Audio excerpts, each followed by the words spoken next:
about 25 10-minute-ish composing and writing sessions, it was finally time to take the piece that is now called Fleshy Green Flowers to some humans to play. So I've got my friends Matt Savage and Chris Baum here, and Matt plays violin, hold on. Matt plays piano, and Chris plays violin. Chris and I play in Bent Knee and the Levin group in a bunch of projects, and Matt and I have collaborated on a bunch of crazy musical experiments back in school, like we did an improvised big band thing, and a bunch of recitals. And one of the most useful educational tools that I can think of is having other people to play music with. So in any community, any place that you live, finding other musicians to play with is really the most quickest way to learn stuff. And today, bringing Fleshy Green Flowers to these humans, you get to learn a lot about how a piece actually sounds, how different parts actually play on their instrument,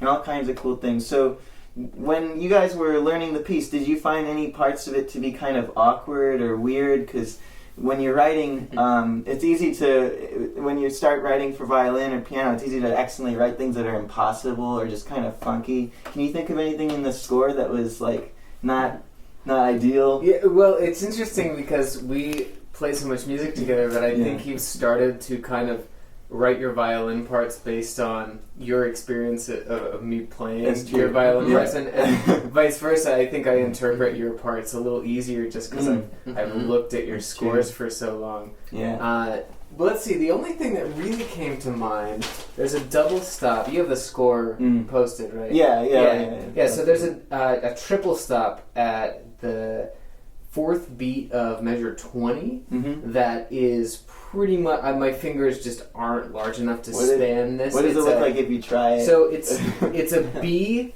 an A, and then we have an E on the bottom. And so what I'd have to do is something like this. Some people might be able to do that. If I practice this a lot, it's just not worth I might be able to pull up. The other thing that you have to be careful with triple stops is you almost always have to roll them on the instrument. Instead of, playing 3 notes at once is really hard. Yeah. Right? But I can roll. And then land on a double stop. So you have to pick one note to start with, and then you play the other two. Exactly. And if you roll a chord, like, a lot of times you'll stay on the bottom and then hit the top two. So that was, I think that's the only really unplayable thing in here. If you don't know in particular, like if you don't have anything very specific articulation-wise in mind for strings, it's often best to just leave it out and kind of let the players do what they do. Just kind of let them have a little bit of say. If you're writing for like a section of violins, then getting specific has more advantages, right? Because absolutely, you get the whole group in sync with each other. They're all agreeing in terms of phrasing. But bowing wise, generally you want to leave that to section leaders. So I'm not going to be telling the violinist do an up bow here and a down bow there. Just leave it. Yeah, there are certain things, like for instance, if you wanted a lot of really forceful down bows, like you would definitely want to write those in, because otherwise it would play it's a way different sound. Right? It's important to know also that if you write something that is impossible to play for the violinist, if the violinist is a good person, that person will not give you a terribly hard time about it, but will just suggest changes. And it's not the end of the world to try something that doesn't work. Yeah, or they won't even say anything depending on the situation, and they'll change it. I've been in a lot of sessions where a small violin section will get a score where maybe it goes below the G, and then the section leader will just look at everyone else and just say, play this an octave higher, or if you can figure out what chord it's fitting in, just play a different note. And oftentimes it's better not to even approach the composer, especially if it's a time crunch in the studio. Because then you're just kind of wasting time instead of... Exactly. There's no really need to nitpick. If you are a composer, you should ask afterwards, because that's how you learn as a composer. Yes, asking afterwards is a great thing to do. How about for you, Matt? Did you find any parts to be awkward? I know there were crazy page turns. This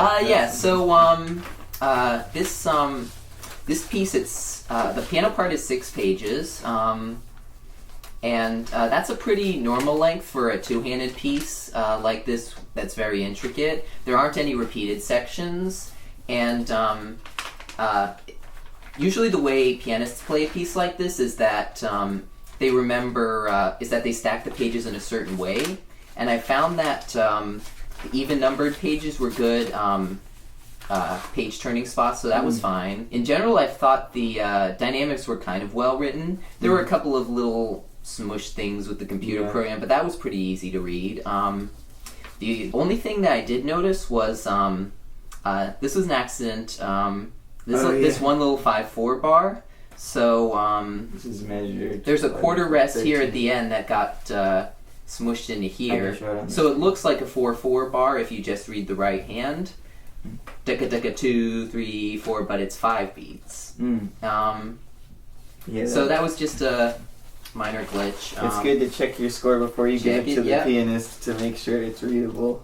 Yep. And then it's all fine. Page 3 was the hardest one, I think, out of the 6. Except for one little figure in number 6. Usually the ending's the hardest part with these kind of pieces, but it was nice to be able to take a little breather after number 3. Then over here, end of page 5, going into 6, I play triplets while the rest of the band plays 8ths and 16ths and stuff. And that's actually not that hard to do because the 4 beats in this song, 1, 2, 3, 4, it's so strong. Now, only problem is this big leap in the left hand down from the E to the low B flat chord over here. That is hard on the piano, so every once in a while this would be a little inaccurate, but the chord repeats here, so all the others will be accurate. Yeah, and it wouldn't really kill the effect I was going for if I actually dropped those 2 notes down an octave at the end of measure 92. If I had dropped those last 2 notes at the end of measure 92 down an octave... But then you would have had a repeated note here. That's so true, yeah. Maybe down 2 octaves. Da-da. It's like da-da-da-da. Yeah, because if you have really fast repeated notes on piano, it's really hard to play like super fast repeated notes. It's kind of awkward, right? Yeah, I mean, like this bar is it takes a little practice, but it's good. The problem is the leap is difficult. But I like the sound of being really high in the left hand and then going low. So there's a flip side to everything. Yeah. Yeah, well, so now I'm learning a bunch so that the next time I write something, that I'll write it better. And I appreciate everyone who has been watching this series. Now you get to enjoy. We're going to play the piece. I added some drums. It's a great piece. Thanks. Oh, cool. You like it? Cool. I added some drums and bass because once I actually started messing with it and learning it, I realized it benefited greatly from that. So you'll hear some ghosts playing those parts, and the living humans will play the other parts. So thanks so much, guys, for playing on it. And thanks for having us. And then there's a couple more string-centric things that I can point out if you want. Yes, please.